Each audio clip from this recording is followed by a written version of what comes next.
Chapter 2.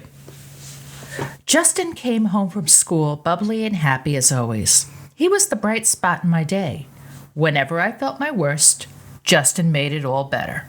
A happy, smiling, blue-eyed 7-year-old with light brown hair can make any day better. Justin made my day better just by his presence. My son would have no idea of the events that occurred earlier today. All he would know is it was an ordinary day, like any other day. But the exception to this day was that Mommy had killed someone. Yeah, nothing to worry about there. Justin did his homework, went out to play in the backyard, played video games for a while, and after dinner was in bed by 8. I settled on the edge of my bed with a glass of wine, nervously sipping, and kept thinking to myself as I said aloud, how could I have done this? Until a year ago, my life was seemingly normal. I worked in a call center, raised a child, fought with my ex, and hung out with my bestie Karen. How was it that I, an average, everyday, run-of-the-mill divorced mom who lived on Long Island, could be a criminal? Now, that's exactly what I turned out to be. I was a criminal, a murderer. I took a sip of my wine as I thought back to that very first day. It was a year ago. I was driving home from work. My SUV had been acting up that day with a loud grumbling noise, and now it seemed like I couldn't get the speed over 60 miles per hour. The car was only a few years old. I bought it because I always heard good things about this brand. I loved the color, silver blue. Over the last year or so, it was acting up continuously. The winter had been harsh, and the roads were in terrible shape. Potholes were everywhere. Sometimes I felt like I was playing a video game on my way to work. Each time I hit a pothole, I could hear my car have another problem waiting to be discovered. Ding! Go to the auto mechanic. You lose $500. Sometimes I wondered if I was the reason my mechanic was doing so well in his business. One of the reasons my car had so many problems was the long commute I had. 1 hour and a half to work every morning. 2 hours on the way home due to the hellacious traffic on the Long Island Expressway. The commute had caused so much wear and tear on the car, and even though the SUV was supposed to be for all forms of weather, it had a million problems. My job was starting to get to me. I used to be strictly telephone technical support. That's my forte. If it breaks, I fix it. Recently, the company had switched protocols and decided that tech support reps were also to handle billing and account-related questions. I hated it. A job I once loved was now one I was starting to despise. Unfortunately, I had only myself to blame. I was a dynamite tech support rep, but apparently, I was also proficient in billing and account-related inquiries too. Soon I was finding I was doing more billing and account calls than tech support, and I loathed it. Traffic had also gotten worse. My commute in the past 12 years used to be anywhere from 45 minutes to 1 hour. Now, traffic was hell. My commute had become one long stretch of aggravation. By the time I got to work, I was in a terrible mood, which was slowly reflecting on my job. The words fuck and off seemed to be on the edge of my tongue daily. 1 out of 5 customers I spoke to were unruly, nasty, opinionated, and obtuse. It took every fiber of my being not to tell them to go fuck themselves or take a long walk off a short pier. Then there was my direct manager. Her name was Sherry. She was annoying as hell. She made us fill out these weekly reports which were just ridiculous and served no purpose.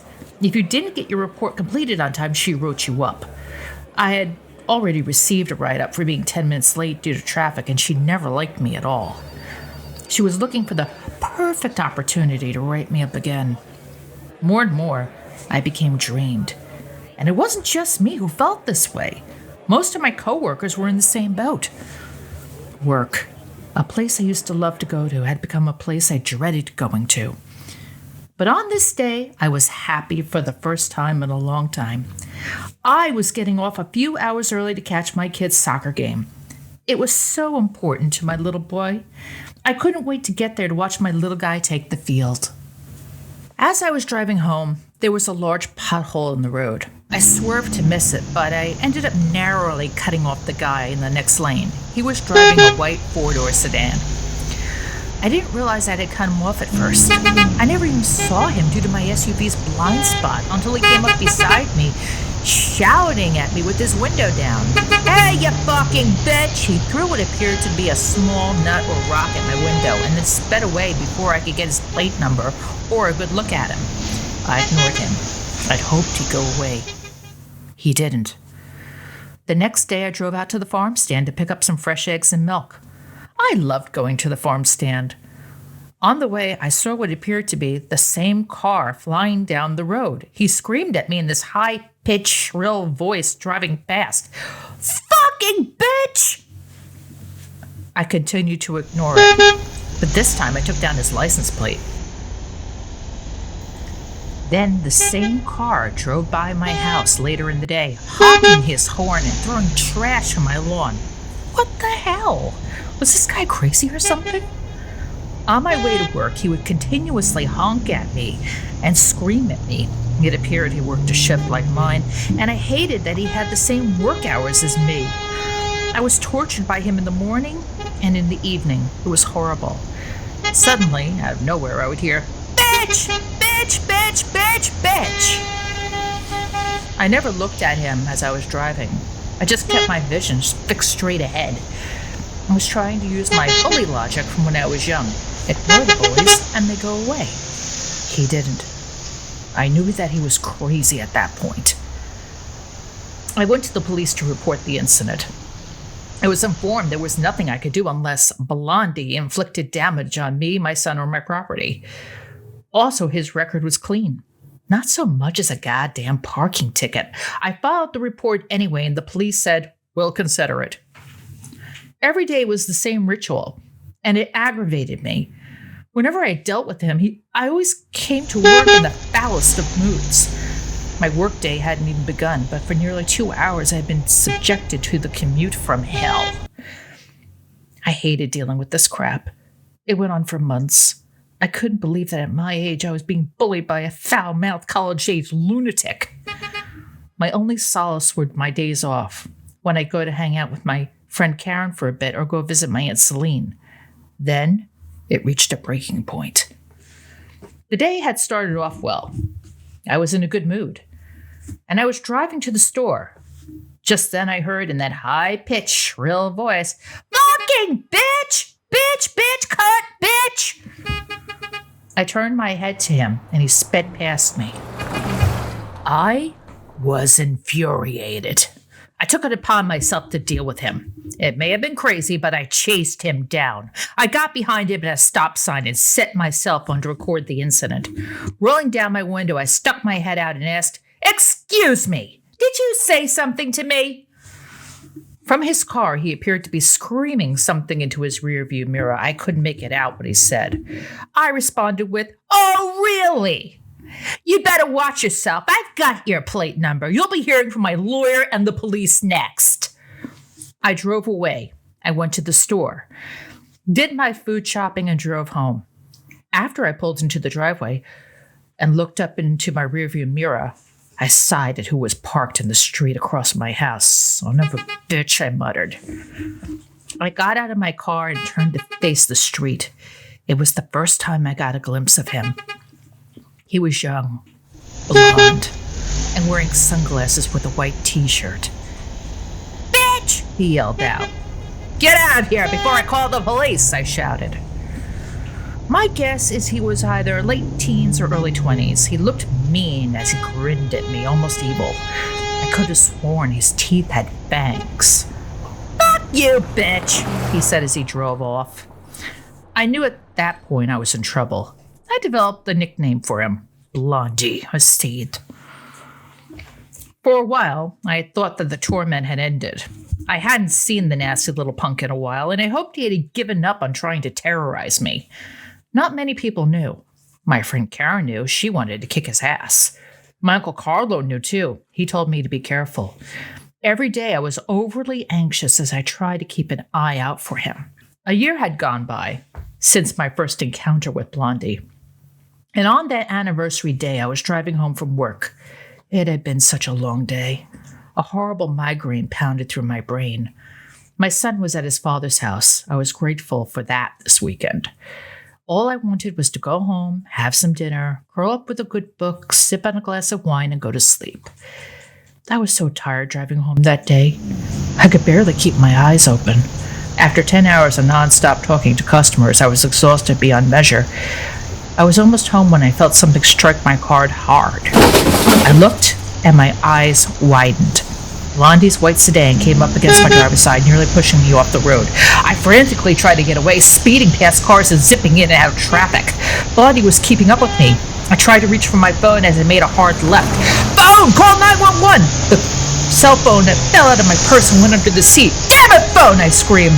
Phone! Call 911! I yelled. The phone did nothing. Phone! Call 911! There was nothing. I took a quick look at my dash. The Bluetooth symbol wasn't in blue, showing up paired status.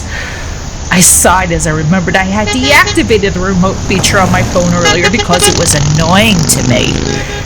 Now I knew I was fucked. I had only one chance. I had to get to the police station. The only one I knew of was in Patchogue at exit 63. I was at exit 59 now, going eastbound. I tried to think. That's when Blondie caught up to me and rear-ended me hard. I became aggravated, and I tapped on my brake, shifted to the left lane, and then came at my driver's side again hard. I knew he was out to kill me. He slammed his right front fender into my rear driver's side. I floored my gas pedal, speeding as fast as I could. I was hoping to have a cop catch me. That way Blondie could finally be arrested for his bullshit. Shit! I yelled as I felt my car slam into a pothole. I heard a loud pop from my front tire blowing out, and my SUV began to skid, which turned into a fishtail. I released the gas pedal and tried to brake slowly, but I was still spinning. I tried to gain control of my steering, but my car was spinning way too fast and struck his. Blondie went twirling in the other direction. Everything felt like it was out of control as I tried to gain control of my car, but I was whirling around so fast. My heart felt like it was going to beat out of its chest. My hands shook from terror as I gripped the steering wheel. Sweat poured down my face, accompanied by tears, and my breathing was heavy. The screeching sound of my brakes on the asphalt road screamed through my head, and I smelled burning. I felt like I had no control and that I was going to die. Please, dear God, no, I whispered as the car continued to spin. Not now. I can't.